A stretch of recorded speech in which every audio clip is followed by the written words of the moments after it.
आज से हमारा क्लास 11 का पढ़ाई जो है फॉर्मली स्टार्ट हो चुका है। ठीक है, मैं फॉर्मली इसलिए बोल रहा हूँ क्योंकि आज से रेगुलर बेसिस पे हम क्लास 11 के लिए वीडियोस अपलोड करने वाले हैं इसी चैनल पे। तो अगर यहाँ तक आ गए हो तो ये समझ के चलो कि तुम्हारी पूरी क्लास 11th 12th की पढ़ाई जो है मैथ्स की मैं पूरी तरीके से ख़त्म करने वाला हूँ, और वो भी बहुत A1 क्वालिटी के साथ। और मैं किसी भी चीज़ को पढ़ाने के लिए जल्दबाजी नहीं करूँगा, एकदम प्यार से समझाऊँगा चीज़ों को। तुमको कुछ भी डाउट रहेगा तुम कमेंट सेक्शन में पूछ सकते हो। ठीक है, तो और बिना मतलब का मैं टाइम वेस्ट भी नहीं करूँगा और दुनिया भर की कहानी भी नहीं बताने वाला हूँ। मैं सीधा टॉपिक लेकर आया हूँ सेट्स, जो कि क्लास 11th का पहला चैप्टर है और ये पहला क्लास भी है। ठीक है, प्रॉपर एक प्लेलिस्ट की तरह मिल जाएगा सारी चीज़ें, तो तुम अच्छे से अपनी पढ़ाई कर सकते हो। और कुछ भी डाउट रहेगा तो मैं तो हूँ इधर। तो सेट्स की जब हम बात करते हैं तो सेट्स एक्चुअली होता क्या है? एक्चुअली सेट्स को हम अपने रियल लाइफ में रेगुलर यूज़ कर रहे होते हैं, लेकिन हमें उसका पता नहीं चल रहा होता कि ये सेट्स है। लेकिन अब क्लास 11 में जो तुम आ गए हो तो तुम्हें एक फॉर्मल डेफिनेशन की तरह मैं सेट को समझाऊंगा, सो डैट तुम उस चीज़ को अब कहीं भी यूज हो या फिर कहीं भी कुछ कर रहा हो तो तुमको समझ में आ जाएगा। ठीक है, इसका बहुत ही ज़्यादा जैसे मैट्रिसेस में यूज़ है, अभी आने वाले टाइम रिलेशन फंक्शन में तो बहुत ज़्यादा यूज़ है। ठीक है, हर जगह पे डोमेन रेंज में हर जगह पे यूज़ है भाई इसका। तो सेट्स एक्चुअली होता क्या है? सेट्स एक्चुअली में होता क्या है? तो तुम किसी भी कलेक्शन ऑफ ऑब्जेक्ट्स ले लो, कोई किसी भी चीज़ का कलेक्शन ले लो। जैसे कि मैं बोलूँगा कि वॉवेल्स ऑफ इंग्लिश अल्फ़ाबेट। ठीक है, इंग्लिश अल्फ़ाबेट्स के वॉवेल्स, तो तुमको क्या मिलेंगे? तो वो रहेंगे A E I O U। अब बताओ, ये वेल डिफाइंड है। अगर मैं तुमसे बोलूँगा O क्या है इसमें, तो तुम बोल सकते हो सर ये वॉवेल का कलेक्शन है, देख के ही लग रहा है कि नहीं? तो जब भी तुमको ऐसे कलेक्शन ऑफ ऑब्जेक्ट्स मिले, नंबर्स मिले या थिंग्स, कुछ भी हो जो वेल डिफाइंड हो, इसका मतलब कि तुम उसको बाकी चीज़ों से अलग कर सकते हो, है ना? तो वो क्या है बेटा? सेट्स है। ठीक है, और एक और चीज़ अगर मैं थोड़ा सा और इसको एग्जाम्पल की तरह समझाने की कोशिश करूँ, तो अगर मैं तुमसे बोलूँगा रिवर्स इन इंडिया, एक ऐसा सेट बनाओ जो रिवर्स इन इंडिया को रिप्रेजेंट करता हो, तो ठीक है तुम मस्त बना सकते हो। वेल डिफाइंड है ये। वेल डिफाइंड इसीलिए है क्योंकि अगर मैं एक रिवर का नाम लूँगा गंगा, राइट, गंगा रिवर, तो तुम बोलोगे सर ये इस सेट के अंदर आ रहा है। और अगर मैं बोलूँगा नाइल रिवर, तो भाई नाइल तो इंडिया का नहीं है, तो सेट से बाहर हो गया। तो इस तरीके से तुम कैटेगराइज कर सकते हो। ठीक है, तो और आगे हम लोग बहुत सारी चीज़ें एग्जाम्पल्स लेंगे, सो डैट चीज़ों को समझने में बहुत ज़्यादा आसानी होगी। तो और फिलहाल मैं एक चीज़ बता दूं, तुम जब भी सेट्स पढ़ोगे वैसे इसका एक डेफिनेशन में होगा वेल डिफाइंड ऑब्जेक्ट्स। अब मैं ऑब्जेक्ट्स बोला हूँ तो नंबर भी समझ लेना, थिंग्स भी समझना, कुछ भी हो वेल डिफाइंड होना चाहिए। और वेल डिफाइंड कहने का मतलब क्या है? जिसको तुम बाकी चीज़ों से अलग कर सकते हो, ज़रूरत पड़ने पर अलग कर सकते हो, देख सकते हो, समझ सकते हो और बता सकते हो कि हाँ ये इस पर्टिकुलर सेट का एलिमेंट है। ठीक है, अब एलिमेंट आगे भाई, अब एलिमेंट्स क्या होता है? तो मानो कि ये सेट है, सेट्स को दिखाने के ना एक तरीके होते हैं। मानो कि मैंने इसको सेट ए मान लिया, तो इसको हम लोग ऐसे करली ब्रेसेस में दिखाते हैं। ठीक है, और अंदर के जो ये हमारे ऑब्जेक्ट्स हैं उसे एलिमेंट्स कहते हैं, और सेट को रिप्रेजेंट करते हैं कैपिटल लेटर से, और अंदर के एलिमेंट्स जो होते हैं वो स्मॉल लेटर से हम लोग रिप्रेजेंट करते हैं अगर अल्फ़ाबेटिकल है तो, और न्यूमेरिकल है तब तो फिर कोई दिक्कत ही नहीं है। ठीक है, और दूसरी चीज़ जो इसमें तुमको समझनी होगी वो तुमको ये होगा कि अगर मुझे बोलना रहेगा कि आई जो है सेट ए का पार्ट है, तो मैं कैसे बोलूँगा इस चीज़ को? तो इसको बोलने का एक तरीका है, आई बिलोंग्स टू सेट ए। ऐसे तुम बोल सकते हो, आई बिलोंग्स टू सेट ए। ये तो हो गया लैंग्वेज फॉर्म में, लिंग्विस्टिक फॉर्म हो गया, लेकिन इसको मैथमेटिकल फॉर्म में कैसे रिप्रेजेंट करते हैं? तो ये हो जाएगा तुम्हारा आई बिलोंग्स टू ए। ठीक है, ऐसा ही एक एप्सिलॉन का साइन होता है, तुम ऐसे इसको लिख सकते हो। हम लोग ऐसा बहुत ज़्यादा यूज़ करने वाले हैं अभी आने वाली क्लासेस में।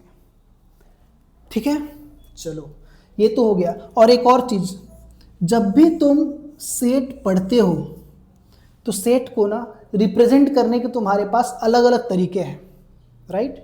अलग अलग तरीके इन द सेंस कि हमारे पास एक रोस्टर फॉर्म है और एक सेट बिल्डर फॉर्म है। रोस्टर फॉर्म या फिर उसको टेबुलर फॉर्म भी बोलते हैं हम, और एक होता है सेट बिल्डर फॉर्म। अभी दोनों में डिफरेंस क्या है? तो रोस्टर फॉर्म या फिर टेबुलर फॉर्म हम डायरेक्टली जो हमारा वैल्यूज होता है उसको पुट करके दिखाते हैं सेट में, ठीक है, डायरेक्ट वैल्यूज पुट करते हैं, हमें वैल्यूज दिखते हैं। और सेट बिल्डर फॉर्म जो होता है वो एक लैंग्वेज फॉर्म में लिखा रहता है। बात वही होता है, अगर लैंग्वेज फॉर्म को तुम डिकोड करके अगर न्यूमेरिकल वैल्यूज में लिखोगे या फिर ऑब्जेक्ट्स में लिखोगे तो तुमको वही रोस्टर फॉर्म निकल के आएगा। मैं एक एग्जांपल से समझाता हूँ। जैसे मानो मैंने यहाँ पे लिख दिया, एक मेरा सेट ए है जो कि है AEIOU, है ना। तो इसको हम कैसे लिख सकते हैं सेट बिल्डर फॉर्म में? मानो कि मेरा एक ऑब्जेक्ट है x सच डैट, यहाँ पे कोलन लगेगा, इसको हम लोग सच डैट करके पढ़ते हैं, x such that x is vowels of English alphabet. समझे क्या? बताओ तो कितना सिंपल है। जो तुमने यहाँ पे लिखा उसी चीज़ को तुमने लैंग्वेज फॉर्म में लिख दिया, बस हो गया। 2 मेथड्स ऑफ रिप्रेजेंटेशन, एक रोस्टर फॉर्म और एक सेट बिल्डर फॉर्म। कितना सिंपल है, राइट। चलो, तो ये चीज़ें तो तुमको समझ में आ गई। एक और एग्जांपल लेते हैं। जैसे कि मानो कि मैं एक यहाँ पे एक सेट x लेता हूँ, x इज इक्वल्स टू, एक यहाँ पे कुछ भी ले लो, एक ऑब्जेक्ट p ले लिया मैंने, p such that p is factor of 42। मैंने क्या बोला? p ले लो, so that such that p is factor of 42। अब तुमको पता है 42 का फैक्टर, अगर मैं यहाँ पे x लिखता हूँ तो 42 का फैक्टर मेरा क्या क्या हो जाएगा? तो सबसे पहले तो 1 हो जाएगा फैक्टर, ठीक है। 2 होता है क्या? हाँ, 2 भी हो रहेगा। 3 रहेगा। 4 फैक्टर नहीं रहता है, ठीक है। 5 नहीं होगा, 6 हो जाएगा, 7 हो जाएगा, 8, 9, 10, 11, 12, 13 नहीं, 13 नहीं होगा, 13 नहीं होगा, 13, 14 नहीं होगा, 15, 6, 14 3 जा, हाँ 14 3 जा रहेगा, 12, हाँ 14 3 जा 42 हो जाए, तो ये 14 ले लो। 15 तुम्हारा नहीं होगा, 16, 17, 18, 19 नहीं रहेगा, अभी एक 21 हो जाएगा डायरेक्ट, और फिर 42। तो ये हमारा आ गया एक रोस्टर फॉर्म, है कि नहीं। ये हमारा सेट बिल्डर फॉर्म हो गया, ये हमारा क्या हो गया? इसी का रोस्टर फॉर्म हो गया। तो कितना बेसिक सा सिंपल सा एग्जांपल से हमने ये समझा दिया इस चीज़ को, है ना। और होपफुली तुम्हें समझ में भी आ गया होगा। कोई डाउट रहेगा तो मेरे से तुम पूछ सकते हो प्रॉपर कमेंट करके। मैं हर एक कमेंट का रिप्लाई प्रॉपर तरीके से दूंगा। अगर कुछ डाउट थोड़ा सीरियस रहा तो उसके लिए प्रॉपर अलग से मैं वीडियो बनाऊंगा, ठीक है। तो ये हुआ, ध्यान से रखना, सेट बिल्डर फॉर्म और रोस्टर फॉर्म, ये बहुत ज़्यादा ज़रूरी चीज़ है, ठीक है। और यहाँ पे मैंने कुछ चीज़ें लिख रखी है पहले से, ये तुम्हें समझने के लिए है कि तुम जब भी कभी सेट बिल्डर फॉर्म लिखते हो तो हमें कभी कभी ना दिखाना होता है कि हमारा जो x जो है या फिर जो कुछ भी, अगर यहाँ पे हम सपोज एक वेरिएबल इंक्लूड करते हैं तो वो किस चीज़ को रिप्रेजेंट करता है। जैसे मानो कि अगर कहीं पे n लिखा रहेगा तो वो हो जाएगा set of all natural numbers. अब नेचुरल नंबर्स तो तुमने पढ़ रखा है, ये पढ़ाने की जरूरत नहीं है, राइट। काउंटिंग नंबर जो 1 2 3 होते हैं वो नेचुरल नंबर्स होते हैं। और z जो होता है ये होता है ऑल इंटीजर्स होता है। q हम लोग यूज करते हैं रेशनल नंबर्स के लिए। r जो होता है वो होता है रियल नंबर्स के लिए। z जो होता है वो पॉजिटिव इंटीजर्स के लिए, मतलब z प्लस, z जैसे इंटीजर्स के लिए हो गया, और z प्लस लगाए तो ये क्या हो जाएगा? पॉजिटिव इंटीजर्स के लिए हो गया। और q तुमने रेशनल नंबर्स देखा था तो q प्लस तुम्हारा क्या हो जाएगा? ऑल पॉजिटिव रेशनल नंबर्स हो जाएगा। और r तुमने देखा था रियल नंबर्स, तो r प्लस तुम्हारा हो जाएगा पॉजिटिव रियल नंबर्स। अगर r माइनस रहेगा तो नेगेटिव रियल नंबर समझ लो, कहीं पे भी अगर नेगेटिव रहा तो उसी का नेगेटिव हो जाएगा, ठीक है। तो ये था सेट्स की कहानी जो मैंने अच्छे से समझा दिया। अब एक अगर मैं एग्जांपल लूँ, जैसे कि मानो कि एक सेट ऐसा है जो टॉप 5 बैट्समैन को दिखा रहा है, ठीक है। मानो कि मैंने एक सेट ले लिया A, ठीक है, x such that x is top 5 batsman in India. अब बताओ ये सेट है कि नहीं है, ये सेट है कि नहीं है। तो अगर तुम देखोगे तो इसे देखने में तो लग रहा है टॉप 5 बैट्समैन इंडिया है, तो ये तो सेट हो जाएगा, लेकिन एक्चुअली ये सेट प्रॉपर तरीके से नहीं रहेगा, ये सेट नहीं कहलाएगा। अब यहाँ पे कंफ्यूजन आ गया, सर आपने बोला था कि वेल डिफाइंड रहेगा तो सेट्स हो जाएगा, तो भाई बिल्कुल सही बोला था, लेकिन यहाँ पे सेट्स इसलिए नहीं रहेगा क्योंकि टॉप 5 बैट्समैन इन इंडिया, अब तुम्हारा कैटेगरी फिक्स नहीं है ना भाई। अगर मैं बोलता बैट्समैन इन इंडिया 5 नहीं बोलता तो ठीक है, तो जितने भी बैट्समैन इन इंडिया सबको एक जगह पे रख दो, क्लियर हो जाएगा। जिसमें कि अगर तुम किसी, जैसे मानोगे अगर मैं बोलता हूँ सचिन तेंदुलकर, तो हाँ ये इस सेट का पार्ट है। लेकिन अगर मैं बोलूँगा, मानो कि कोई कंट्री के बाहर का बैट्समैन का ले लो, जैसे गेल के ले लो, अगर मैं बोलूँगा गेल, तो वो उस सेट्स का पार्ट नहीं रहेगा ना, तो उस टाइम तो वो सेट्स काम करेगा। लेकिन यहाँ पे जैसे ही मैं बोलूँगा टॉप 5 बैट्समैन इन इंडिया, अब 5 बैट्समैन इन इंडिया इसलिए सेट नहीं होगा क्योंकि जैसे मानो कि अगर मैं सोच रहा हूँ कि जिसने ज़्यादा रन बनाया हो, जिसने सबसे ज़्यादा रन बनाया, उसके अकॉर्डिंग मैं 5 बैट्समैन का टॉप बना रहा हूँ, तो मेरे लिए वो सेट अलग हो गया। और दूसरा बंदा सोचा है जिसने सबसे ज़्यादा छक्के मारे हो, तो उसका सेट्स अलग हो जाएगा। जिसने सबसे ज़्यादा चौका मारा उसका रेट, तो सबका कैटेगरी जो है अलग अलग हो सकता है। तो यहाँ पे वो चीज़ क्लियरली मेंशन्ड नहीं है, इसीलिए ये सेट नहीं कहलाएगा। ठीक है, चलो ऐसे क्वेश्चंस तुमको मिलेंगे अभी। और मुझे लगता है कि यहाँ पे मैंने ऑलमोस्ट बेसिक सारी चीज़ें कवर कर दी है। ठीक है, अब कुछ कुछ एग्जाम्पल्स ले लेते हैं और उसके बाद मैं तुम लोगों को कुछ होमवर्क दे दूंगा, फिर आज का क्लास ख़त्म करेंगे। ठीक है, हमारा आज का पहला एग्जाम्पल। ठीक है, और मैं ये कम्प्लीटली एनसीईआरटी सिलेबस से पढ़ा रहा हूँ, जो अभी लेटेस्ट सीबीएसई ने रिलीज़ किया है, तो उसके अकॉर्डिंग ही मैं एग्जाम्पल भी एनसीईआरटी का ले रहा हूँ। तो देखो, write the solution set for the equation x square plus x minus 2 equals to 0। ठीक है, इन रोस्टर फॉर्म। तो हमें क्या करें, इसका सोल्यूशन निकालना है, उसको रोस्टर फॉर्म में दिखाना है, और रोस्टर फॉर्म मैंने बताया था कैसा होता है।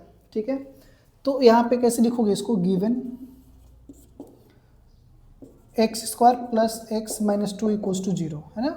तो इसको सॉल्व करते हैं, तो फैक्टराइज करने का तरीका तुम लोग को पता है।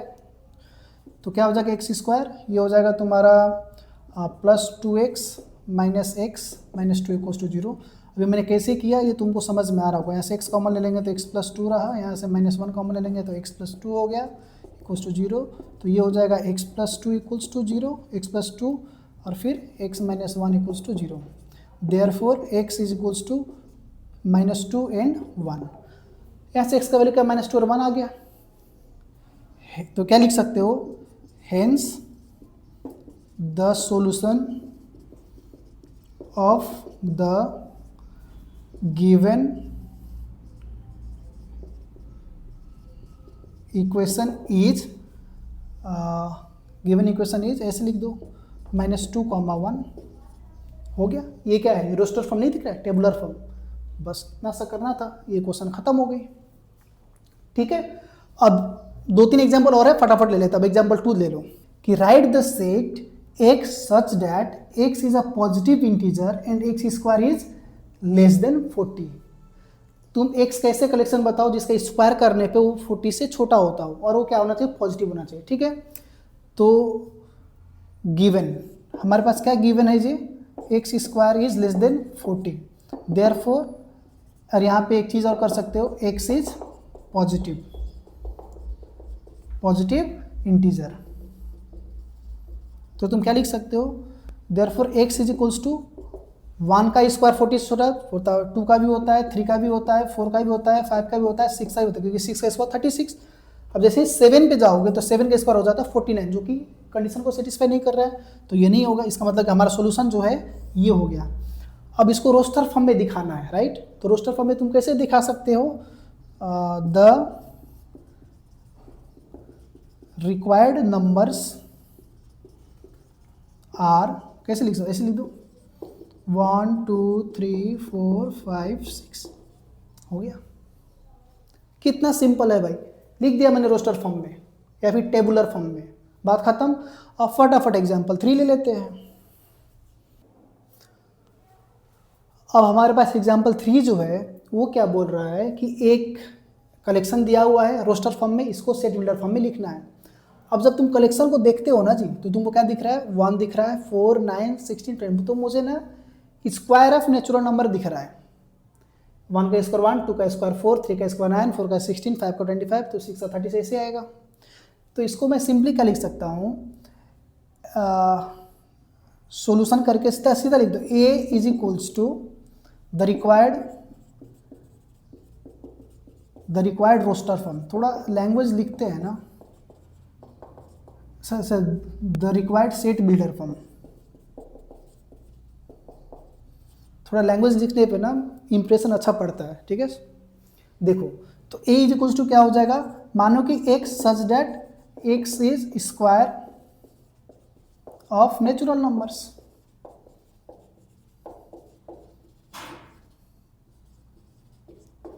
क्या तकलीफ है इसमें, x such that x is square of natural numbers, बात खत्म। तुम ये कर सकते हो। अब कुछ लोग इसको दूसरे तरीके से भी लिखते हैं, जैसे क्या लिख सकते हैं, यहाँ पे मैं और करके लिखता हूँ, और a is equals to x such that x is equals to n square. मैंने क्या बोल दिया, x क्या होगा, n स्क्वायर होगा, और तुम्हारा n belongs to natural number. क्या ये परफेक्ट नहीं है कि x जो होगा n स्क्वायर के बराबर होगा, और n क्या होगा, तुम्हारा नेचुरल नंबर्स होगा, बात खत्म। तो बहुत लोग इसको इस तरीके से भी लिखते हैं, और कुछ लोग इसको इस तरीके से भी लिखते हैं, तो दोनों तरीके चलेंगे, ठीक है। लेकिन मैं ज़्यादा बोलूँगा तुम प्रीफर करो इस चीज़ को, क्योंकि आने वाले टाइम हम इसी से ज़्यादा खेलने वाले हैं, ठीक है। और ये तो जो दिखा वो लिख दिया, और ये थोड़ा मैथमेटिकल लॉजिक लगा कर लिखा इस चीज़ को, है ना। देखो जो n बोला था वो n आ गया ना यहाँ पे, नेचुरल नंबर्स, ठीक है। चलो अब लेते हैं अगला क्वेश्चन। अब ये आज का हमारा लास्ट एग्जाम्पल है, उसके बाद तुम लोग जो इसका पहला एक्सरसाइज जो है, जो कि 1.1 है, इसको तुम लोग ख़त्म करके आना, ठीक है। नेक्स्ट क्लास में हम इसका डाउट डिस्कस कर लेंगे। तो चलो, अभी हमारे पास एक सेट दिया हुआ है, और इसको भी हमें सेट बिल्डर फॉर्म में लिखना है। कितना सिंपल सा चीज़ है, देखो सेट बिल्डर फॉर्म में लिखना है, सेट रोस्टर दिया है, सेट बिल्डर फॉर्म में लिखना है। तो कैसे लिखोगे, the required set builder form is. अब तुम यहाँ पे देखो, थोड़ा ना समझना होता है चीज़ों को, कि मतलब ये किस फॉर्म में दिया है, इसको कैसे तुम लिख सकते हो। तो मैं देख पा रहा हूँ कि ऊपर 1 है, नीचे 2 है। जब 1 है तो 2 है, 2 है 3 है, 3 है तो 4 है, 4 है तो 5 है, 5 है तो 6 है, 6 है तो 7 है। तो ऐसे केस में क्या करना है, तुमको ऊपर वाले से नीचे वाला ठीक एक ज़्यादा दिख रहा है, इसका मतलब कि एक ये भी चीज़ तुम देख रहे हो, ऊपर वाला क्या है, नेचुरल नंबर से। तो तुम कैसे लिख सकते हो, x such that x is equals to, तुम कैसे लिखोगे, ऊपर नेचुरल नंबर से तो इसको n मान लो, ऊपर और नीचे एक ज़्यादा हो रहा है ना, जब भी ऊपर 2 है तो 3 है, 4 है तो 5 है, 6 है तो 7 है, तो क्या लिखोगे, n+1। कितना अच्छा है, क्लियर। अब दूसरा चीज़, यहाँ पे तुम क्या लिखोगे, n belongs to natural number. n क्या हो गया, नेचुरल नंबर हो गया, ये भी ठीक है भाई। अब इतना पे छोड़ सकता है क्या, तो बिल्कुल भी नहीं भाई, इतना पे तुम नहीं छोड़ सकते हो, क्योंकि n belongs to natural number बोलोगे तो नेचुरल नंबर में तो भाई 20, 30, 40, 50 कुछ भी आ जाएगा, लेकिन यहाँ पे तो 60 तक है। तो इसके लिए भी हमें क्या करना रहेगा, and n belongs to natural numbers, and जो n जो है वो 1 या 1 से बड़ा, और फिर 6 या 6 से छोटा। बस यही कंडीशन ज़रूरी थी, बाकी तो सब हो गया। तुम 1 से शुरू करो, 6 तक जाओ, और n तुम्हारा नेचुरल नंबर है, और n 1 से 6 तक जाएगा, इसको करोगे तो यही मिलेगा। तो उम्मीद है कि आज का क्लास हमारा सक्सेसफुल रहा, और सभी बच्चों को जो कॉन्सेप्ट में पढ़ाना चाह रहा था वो समझ में आ गया होगा। कुछ भी डाउट हो तो मेरे से पूछ सकते हो भाई। क्लास 11th का लेक्चर शुरू हो गया, ये अब ये कंटिन्यू चलेगा, और धीरे धीरे मैं क्लास 12th का, 10th का और 9th का अलग से प्लेलिस्ट बनाकर लेकर आने वाला हूँ।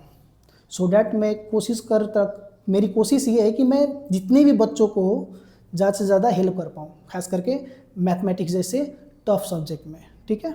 और मेरी कोशिश ये है कि मैं मैथमेटिक्स को जितना इजी हो सके उतना इजी करके तुम लोगों को मैं सिखा पाऊँ, ठीक है।